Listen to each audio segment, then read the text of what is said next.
भगवत गीता से ऐसे 7 लेसन्स जो हर एक स्टूडेंट के जीवन में कामनेस, कंट्रोल, कोऑर्डिनेशन, पीस और परफेक्शन को भर देंगे। आइए चलते हैं पहले लेसन की तरफ। लेकिन ध्यान रखिएगा, जो 7th लेसन है उसने मेरा और बहुत सारे लोगों का जीवन बदल के रख दिया है। मैंने अपने जीवन में 10 TEDx दिए, उसमें से 4 या 5 TEDx में मैंने उस सिंगल लेसन के बारे में बात की है, क्योंकि वो बेहतरीन है और जादुई है। चलिए पहले लेसन की तरफ चलते हैं, और वो है do your duty, which basically means कि आपको अपना, कहते हैं ना, कर्म करते चले जाओ, फल की इच्छा ना करो। मैं ये नहीं कहूँगा कि फल की इच्छा बिल्कुल नहीं होनी चाहिए, लेकिन बहुत सारे बच्चे इस टेंशन में कि हमारे मार्क्स कितने आएंगे, उस चक्कर में अपने परफॉर्मेंस को लूज कर देते हैं। तो आपको काम दिया गया है पढ़ाई का, आप दिल से अपना 100% पढ़ाई दो, आप अपना 100% एफर्ट मारो, और आप मार्क्स और ग्रेड्स की टेंशन अगर लोगे तो कहीं ना कहीं परफॉर्मेंस आपकी लूज होगी ही होगी। यही भगवत गीता जी का लेसन कहता है कि अगर आप आउटकम्स पे फोकस करोगे तो आपकी जो परफॉर्मेंस, आपकी जो ड्यूटी है, उसमें आप कभी भी 100% नहीं दे पाओगे। Focus on fulfilling your responsibilities. आपकी रिस्पॉन्सिबिलिटी आपके घर वालों ने आपको एक दी है, वो है पढ़ाई करना।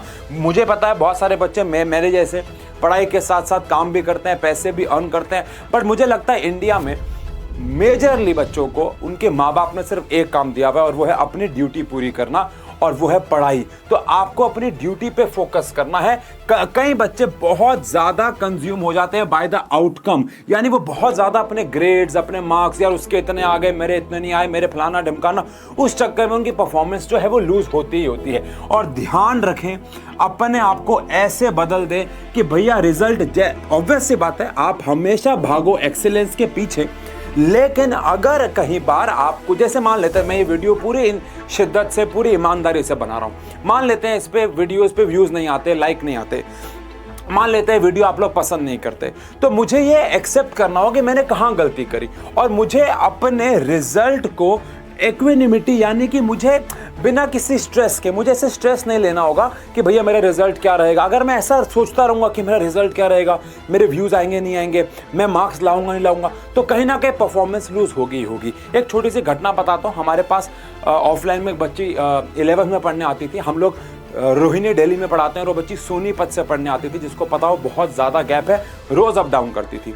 11th क्लास में वो नीट की एंट्रेंस कोचिंग भी कहीं कर रही थी, और हमारे यहाँ पे वो बोर्ड्स की तैयारी कर रही थी।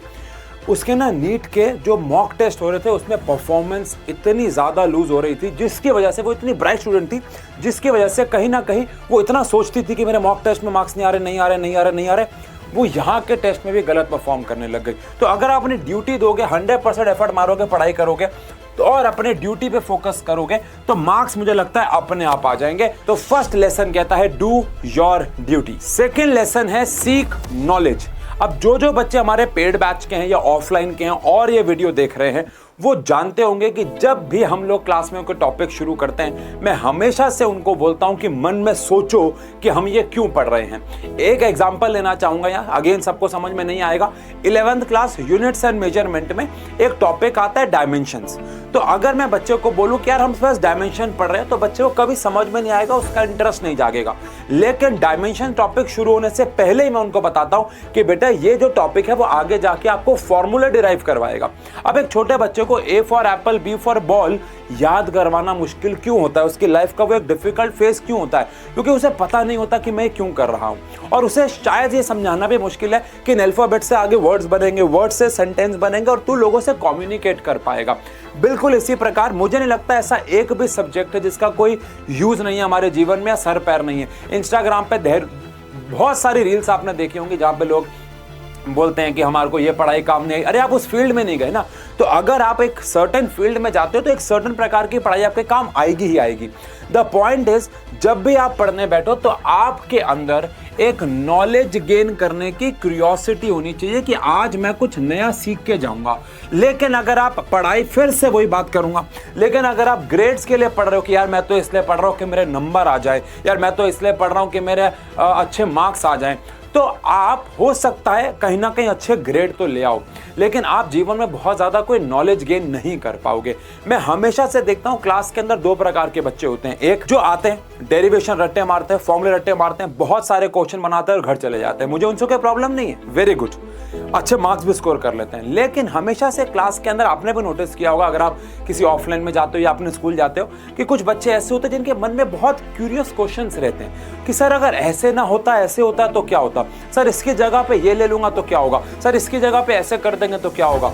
इसे ही तो बोलते हैं क्यूरियोसिटी, यानी कि आपको नॉलेज सीख करनी है। इट इज लाइक कि आप जैसे कि मान लो आप कोई नॉवल पढ़ रहे होते हो, आप कोई किताब पढ़ रहे होते हो, आप कोई पॉडकास्ट देख रहे होते हो। अब आप पॉडकास्ट दो प्रकार से देखते हो, एक जो बंदा वहां आया वो आपका फेवरेट है, तो आप वो कुछ भी बोल रहा है आप सुन रहे हो।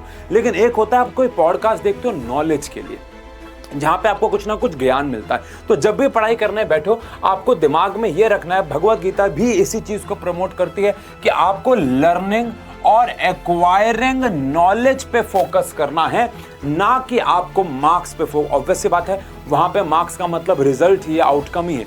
तो हमेशा से जब भी पढ़ाई करने बैठो मन में कुछ सवाल लेके आओ, क्या, क्यों, कैसे। ये 3 सवाल अगर आप अपने मन में रखोगे तो पढ़ाई करने का मजा और ज्यादा बढ़ जाएगा। मैं दोबारा बोल रहा हूं, क्या, क्यों और कैसे। अगले लेसन यानी कि डिटैचमेंट पे जाने से पहले एक छोटी सी कहानी या किस्सा सुनाना चाहूंगा, जो कि हो सकता है आप में से बहुत सारे लोगों ने सुना हो, मैंने भी एक सत्संग में सुना था।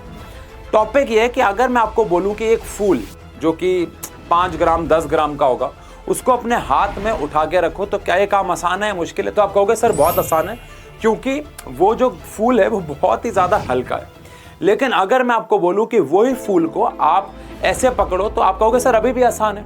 लेकिन क्या 1 घंटा 2 घंटा 3 घंटा 4 घंटा 12 घंटा 24 घंटे के बाद क्या वही फूल आपके लिए पकड़ना बहुत ज्यादा मुश्किल होता चला जाएगा? उसका वजन आपको टनों लगने लग जाएगा। ये बात आपने बहुत पहले सुनी होगी, और नहीं सुनी तो आज सुन लिए। इसका मतलब क्या है? यानी कि अगर आपकी लाइफ में कुछ भी ऐसा होता है जो नहीं होना चाहिए था, तो डिटैचमेंट करना आपको बहुत जल्दी सीखना होगा। लेट अस सपोज आपके एक एग्जाम में मार्क्स कम आ जाते हैं। अब अगर आप उसी को पकड़ के रखोगे 24 घंटे तक, तो वो आपकी लाइफ को डैमेज करेगा। हाँ ठीक है, मैं ये नहीं कह रहा कि बुरा मानना, रोना गलत है। अगर आपके एक पेपर में मार्क्स कम आए या आपका पेपर अच्छा नहीं गया है, तो इट इज नॉर्मल। आप आधा घंटा उसके ऊपर शोक मना सकते हो, 1 घंटा उसके ऊपर शोक मना सकते हो, बट फिर आपको उससे डिटैच होना बहुत जरूरी है। आपको उस चीजों से डिटैच जब तक नहीं होगे तो आप आगे के पेपर में परफॉर्म कैसे करोगे? और यहाँ पे बात सिर्फ मार्क्स की नहीं हो रही है। अगर आप किसी पर्टिकुलर पर्सन से अटैच हो चुके थे और वो आपके जीवन में अब नहीं है, चाहे वो कोई आपका फैमिली मेंबर हो, मैं ये नहीं कह रहा, इट इज वेरी ईजी बोलना, बट इसे करना बहुत ज्यादा डिफिकल्ट है। बट लेट अस सपोज आपका कोई बहुत अच्छा दोस्त था, और अब आपकी उससे बात नहीं हो रही है, तो मुझे पूरा यकीन है कि आपको बुरा लगेगा और लगना भी चाहिए। अब अगर आप उससे अटैच होकर अपने हफ्ते बेकार कर दो, तो क्या ये आपका लॉस है? तो आंसर है हाँ। तो आपको भगवत गीता से एक बहुत इंपॉर्टेंट लेसन लेना होगा, और वो है डिटैचमेंट का। यानी don't be overly attach to success और ग्रेड्स और अ पर्सन। आप सक्सेस से, यानी मान लो आपके बहुत ज्यादा ही अच्छे नंबर आ गए, अब आप चौड़ में चले गए। मैंने बहुत बच्चों को 10th से 11th में यहाँ आते देखा है, क्योंकि 10th में उन्होंने बहुत अच्छा स्कोर कर लिया था, तो वो सक्सेस से बहुत ही ज्यादा अटैच हो गए, है ना, और वो ग्रेड से अटैच हो गए। या फिर मैंने बहुत सारे बच्चों की परफॉर्मेंस यहाँ जाते हुए देखी है बोर्ड में, क्योंकि वो एक पर्टिकुलर पर्सन से अटैच हो गए, और वहां पे उनको फिर जब डिटैचमेंट करने की बारी आई तो वो कर नहीं पाए। Give your best effort but don't let anxieties about result control your emotions. यानी आपके इमोशंस का कंट्रोल आपके ऊपर होना चाहिए, आपको डिटैच करना सीखना होगा। ये है लेसन नंबर हमारा 3rd। 4th लेसन है बैलेंस के ऊपर। बैलेंस किसके बीच में? तो हर एक इंसान के 3 जीवन है यहाँ पे। आप एक स्टूडेंट है तो एक तो आपका पढ़ाई वाला जीवन है, एक आपकी पर्सनल लाइफ है जो कि कहीं ना कहीं पढ़ाई और पर्सनल लाइफ कनेक्टेड है। बट यहाँ पे मैं पर्सनल लाइफ से कहने का मतलब है कि आप नहा रहे हो, धो रहे हो, खाना खा रहे हो, एक्सरसाइज करने जा रहे हो, आपको जो अच्छा लग रहा है वो कर रहे हो, और यानी अपनी हॉबीज को टाइम दे रहे हो। और एक है सोशल लाइफ, यानी दोस्तों के साथ उठना बैठना, सोशल नेटवर्किंग साइट चलाना। अब अगर मैं आपको ये बोलूं कि आपके पेपर बहुत पास आ रहे हैं, तो ऑब्वियस सी बात है जब पेपर पास आते हैं तो इंसान सबसे ज्यादा समय देता है अपने पढ़ाई वाले पार्ट को। लेकिन क्या आप 12 महीने हर वक्त अगर सिर्फ एक चीज पे ज्यादा ध्यान दोगे और बाकी दोनों पे नहीं, तो कहीं ना कहीं आपकी लाइफ का बैलेंस बिगड़ जाएगा और लंबे समय तक नहीं चलेगा। आप सबने एक लाइन जरूर सुनी होगी कि मोटिवेशन से 1000 गुना बेहतर है डिसिप्लिन। आप आज मोटिवेट होके 20 घंटे पढ़ाई करना शुरू कर दो, लेकिन क्या आप उसमें डिसिप्लिन रह पाओगे? तो आंसर है बिल्कुल भी नहीं, जब तक आपकी लाइफ में बैलेंस नहीं होगा। देखो, अगर आप सोशल मीडिया पे हो ही नहीं, आपको शौक ही नहीं है, आपकी कोई हॉबीज ही नहीं है, आपका पढ़ना ही हॉबी है, that is something different. But major जनता जो है हमारे हिंदुस्तान की, उसको कोई ना कोई शौक है, उसको चाहे वो डांस का शौक है, चाहे क्राफ्ट का शौक है, चाहे फोटोग्राफी का शौक है, चाहे स्विमिंग का शौक है, या उसको अपने पर्सनल हेल्थ पे ध्यान देने का शौक है, उसको जिम जाने का शौक है, उसको दौड़ने का शौक है, पुशअप पुलअप्स कार्डियो करने का शौक है, जो भी है। इन दैट केस आपको समय के साथ उसे बैलेंस करके चलना होगा। अगर आपको लगता है कि यार अभी मेरे एग्जाम बहुत दूर है और मैं दिन में 4 घंटे पढ़ रहा हूं तो एनफ है, एक रेफरेंस नंबर ले रहा हूं, तो आपको टाइम डिवाइड करना चाहिए। अगर आप social media, social networking sites भी चलाना आपका मन करता तो उसमें बैलेंस होना बहुत ज़रूरी है कि यार मैं ऐसा करूं। मैं बहुत जल्द एक बहुत प्यारी टाइम टेबल के ऊपर वीडियो लेके आऊंगा कि यार कैसे मैं अपने टाइम को मैनेज करूं। अगर आपको सोशल मीडिया पसंद है और आप उसे बिल्कुल बॉयकॉट, एग्जाम के दिनों में एक्सेप्शनल केस है, आप बिल्कुल बंद कर दोगे, ठीक है, समझ में आता है। ऑल्दो मैं ऐसे लोगों को जानता हूं, मुझे पूरा यकीन है आप भी ऐसे लोगों को जानते होंगे जो सोशल मीडिया पे भी हाईली एक्टिव है, अच्छा कंटेंट कंज्यूम कर रहे हैं, अच्छा कंटेंट डाल भी रहे हैं और मार्क्स बहुत अच्छे स्कोर कर रहा है, क्योंकि उन्होंने अपनी लाइफ में बैलेंस बना लिया है। बट मैं ये नहीं कह रहा हूं, अगर आपको सोशल मीडिया चलाना पसंद है तो आप उसमें एक बैलेंस ढूंढे कि मैं रोज आधा घंटा सोशल मीडिया चलाऊंगा, सारी फीड चेक करूंगा, उसके बाद वापस से आऊंगा, 2 घंटा पढ़ाई करूंगा, सुबह मैं पार्क में दौड़ लगाने जाऊंगा और हर हफ्ते में एक दिन, लेट्स से संडे को, मैं फोटोग्राफी करूंगा या जो भी आपका शौक है। इससे क्या होता है, मैं एक बहुत बड़े क्रिकेटर है, मैं नाम भूल जाता हूं, मुझे नाम ज्यादा याद नहीं रहते हैं, उनका मैं एक इंटरव्यू देख रहा था आज से कुछ साल पहले, अब तो उन्होंने खेलना भी बंद कर दिया शायद। तो उन्होंने एक बात कही थी कि उनको जो हॉबीज हैं उस पर टाइम देने का बहुत मन करता है, या वो देते भी है। जैसे आपने रणदीप हुड्डा को देखा होगा, वो फोटोग्राफी बड़ी अच्छी करते हैं और उन्होंने कहा था, उन्होंने रणदीप हुड्डा जी ने भी कहा था कि वो अपने शौक को हफ्ते में, महीने में कुछ टाइम जरूर देते हैं, बिकॉज जब वो अपनी हॉबीज पे काम करके वापस घर आते हैं तो उन्हें अपने जो उनका ड्यूटी है, जैसे आपकी पढ़ाई है, उनकी एक्टिंग है, उस पर ध्यान देने में और मजा आता है, क्योंकि वो एक रिलैक्स फेज से होके आता है। किसी को ट्रेवल करना पसंद है तो जब वो एक ट्रेवल जर्नी से आता है 10 दिन बाद, तो वो अपने काम पे और ज्यादा अच्छे से एफर्ट मार पाता है। तो इसलिए बैलेंस बनाना बहुत जरूरी है। आपको सही रेशो में हर चीज को करना जरूरी होगा, ना कि आप यही करो कि मैं नहीं जी नहीं, अगर मुझे अपने जीवन में कामयाब होना है तो सोशल मीडिया छोड़ना होगा। ऐसा बिल्कुल भी नहीं है, मेरे हिसाब से ये गलत स्टेटमेंट है। 5th लेसन है हमारे पास, टीचर और स्टूडेंट का रिलेशन। देखो, टीचर और स्टूडेंट का रिलेशन आज से बहुत साल पहले क्या था और आज क्या बदल चुका है। अगर आप हमारे पुराने ज़माने में जाओ तो आप सब जानते हैं कि टीचर जो है वो बिना किसी स्वार्थ के बच्चों के लिए काम करता था, और स्टूडेंट जो थे वो किसी भी बिना शक के अपने टीचर पे 100% ट्रस्ट करते थे। लेकिन कहीं ना कहीं आप ये नोटिस नहीं कर रहे हो कि ये रिश्ता खराब हो रहा है। मैं सिर्फ स्टूडेंट के बिहाफ पे नहीं कह रहा हूँ, मैं टीचर्स के बिहाफ पे भी कह रहा हूँ। कहीं ना कहीं ऐसा नहीं हो गया कि पैसा इन्वॉल्व हो गया, हम भी आपसे पैसा लेते हैं, आप पैसा देते भी हो, बिकॉज ज़माना कहीं ना कहीं वही है। लेकिन मैं अभी भी ये पूरे यकीन से कह सकता हूँ कि दुनिया में पैसा वाला फैक्टर अगर हम छोड़ दें, क्योंकि अब पहले ऐसा था कि घर चलाने के लिए पैसा उतना ज़रूरी नहीं होता था, लेकिन अब पैसा ज़रूरी है। आप भी जाओगे, जॉब करोगे, कहीं ना कहीं पैसा लोगे। द ओनली पॉइंट इज कि एक फैक्टर जो अब लैक कर रहा है, जो नहीं करना चाहिए, वो है इन दोनों के बीच में एक ट्रस्ट, एक प्यार वाला बॉन्ड। मैं आपको एक बात समझाता हूँ। बीइंग अ यूट्यूब टीचर, मुझे मौका मिला है कि मैं इंडिया के अलग अलग स्टेट्स में जा पाऊँ। मैंने बहुत डिफरेंसेस देखे अलग अलग स्टेट के लोगों में, बच्चों में। जैसे मैं अगर आपको बोलूं यूपी, बिहार, झारखंड, छत्तीसगढ़ या ऐसी कुछ और स्टेट्स में, जहां पे मैंने देखा है कि बच्चा टीचर की बहुत अलग लेवल पे रिस्पेक्ट करता है। लेकिन वहीं पे कुछ ऐसी स्टेट्स भी हैं, आगे नाम नहीं लूंगा बिकॉज मैं नेगेटिव बात करने नहीं आया हूं, जहां पे बच्चा टीचर को सिर्फ अब ऐसे देख रहा है कि यार ठीक है, मैंने पैसे दे दिए, मुझे पढ़ा रहा है, मैं अपने पेपर में अच्छे नंबर लाऊंगा और मैं घर चला जाऊंगा। मुझे लगता है कहीं ना कहीं उसका टीचर पे अब उतना ट्रस्ट नहीं है। यार मैं ये ना टीचर ढंग से शायद पढ़ा नहीं रहा है, क्यों ना मैं चेक करूं कि कहीं और ढंग से पढ़ाया जा रहा है कि नहीं। ये तो फैक्ट है, ये तो मैं आपको 100% गारंटी से बोल सकता हूं। इस पूरे ब्रह्मांड में कोई भी टीचर ऐसा नहीं होगा जो परफेक्ट होगा 100%, जिससे अपने जीवन में कभी कोई गलती नहीं हुई होगी। लेकिन क्या हम जिम में जाते हैं, हमारा कोच हमें कोई एक्सरसाइज बताता है, तो क्या हम वो कभी कभार गलत नहीं बता रहा होता है, बट क्या उसने अपने जीवन में अच्छा बताया आपको, ये तो आप भूल ही गए। तो कहीं ना कहीं हमारे जीवन में हमें भगवत गीता से ये सीखना चाहिए कि कैसे हमें अपने टीचर पे 100% ट्रस्ट, ऑनेस्टी और उनकी गाइडेंस पे पूरा भरोसा होना चाहिए। और सबसे जरूरी चीज, सिर्फ पैसे से ना तोलो, ये देखो कि टीचर ने आपके जीवन में क्या वैल्यूज ऐड की। टीचर की जो बातें बताई गई हैं वो कहां से, किस एक्सपीरियंस से निकल के आ रही हैं।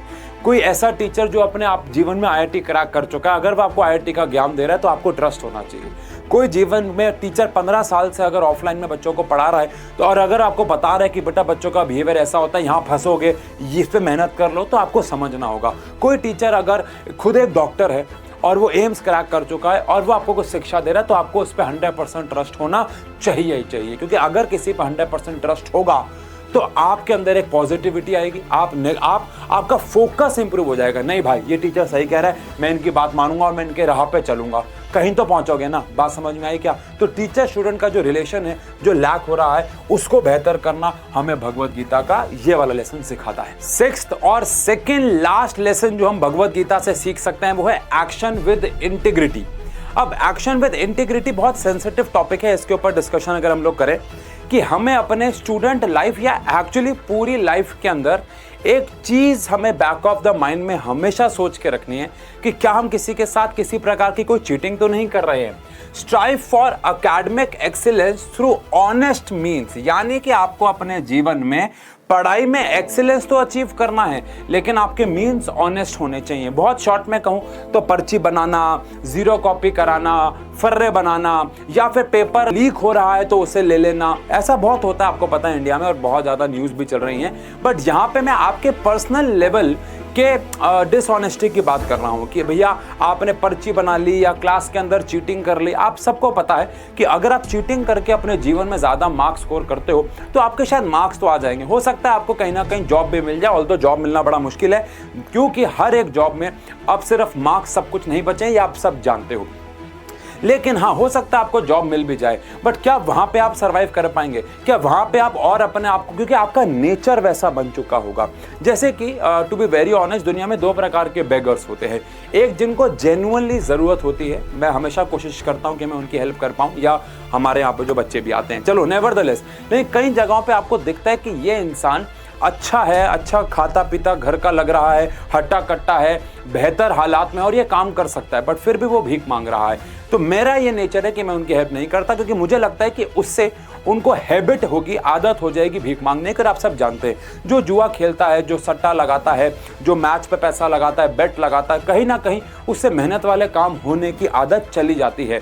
हैबिट्स ही इंसान को बिल्ड करते हैं, ये आप सब जानते हैं। तो अगर आपने कहीं पे भी डिसऑनेस्टी मीन से कोई भी काम किया है, तो कहीं ना कहीं वो आपकी लाइफ में एक पार्ट बन के आगे चलेगा। डिसऑनेस्टी का मतलब ये नहीं होता है कि आप एक फाइल बना रहे थे, आपके पास टाइम नहीं था बिकॉज आप पढ़ाई करें, तो आपने एक आध चैप्टर किसी अपने दोस्त या बहन से लिखवा ले, ये डिसऑनेस्टी नहीं है। डिसऑनेस्टी का मतलब है कि आपने चीटिंग करी, आपने फर्रे बनाए, आपने किसी की आंखों में धूल झोंकी, चाहे वो ट्यूशन के टेस्ट हो। मैं देखता हूँ बहुत बार बच्चे ट्यूशन के टेस्ट में सीरियस होकर टेस्ट लेते हैं, वहाँ पे कभी कभार चीटिंग कर भी लेते हैं, बिकॉज उतना वहाँ पे इन्विजिलेट नहीं होता है ट्यूशन्स के अंदर। मैंने देखा है बहुत सारे ऑफलाइन सेंटर्स के अंदर। तो इन दैट केस आप किसके साथ धोखा कर रहे हो? टीचर को लगेगा कि आपके बड़े अच्छे मार्क्स आ रहे हैं, ये लूप है।